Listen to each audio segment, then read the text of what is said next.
Love is in the air, and so are germs, so please wash your hands.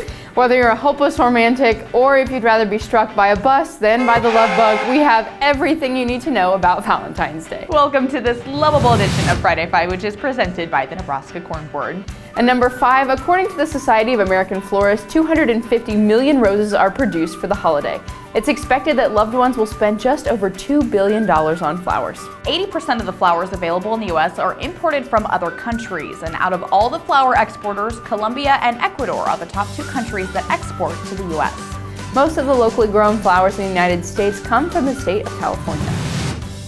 Moving on to number 4, if flowers aren't your thing, maybe wine is. The average bottle of wine takes 600 to 800 grapes to make.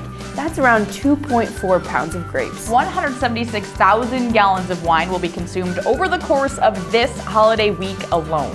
Wine is the perfect guilt-free holiday beverage as it contains no fat or cholesterol. Now, studies have shown that a micronutrient in wine increases blood flow and oxygen to the brain, boosting cognitive ability. And that's all the more reason to have a celebratory glass this Valentine's Day.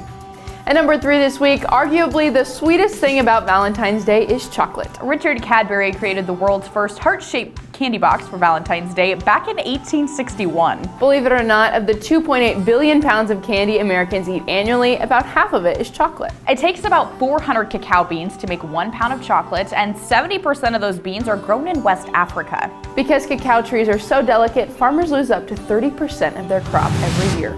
Moving on to number 2 on the countdown, it's estimated that 40% of the world's almonds and 20% of the world's peanuts are used in creating candy for Valentine's Day alone. While almonds are grown in 7 other countries besides the United States, California leads the way by producing 80% of the world's supply of almonds. The U.S. has about 3% of the world's acreage of peanuts, but grows nearly 10% of the world's crop because of higher yields per acre. Nuts, right? And finally, number 1, whether you're in love or just love beef, you can enjoy a nice hearty steak this Valentine's Day. After all, nothing says I love you more than a heart-shaped steak to a farmer or rancher. Ribeyes and hard eyes. Steak not only provides your body with healthy protein and iron, but eating steak can also improve your smile. That's right. According to the American Dental Association, red meat is rich in phosphorus, which is essential to bone health and maintaining tooth enamel. Your thoughtfulness will be unmistakable.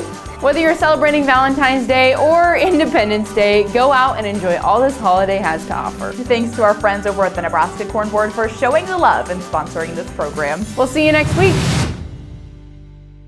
This is Mike. Mike likes his car. Mike likes to save money. And Mike likes to breathe.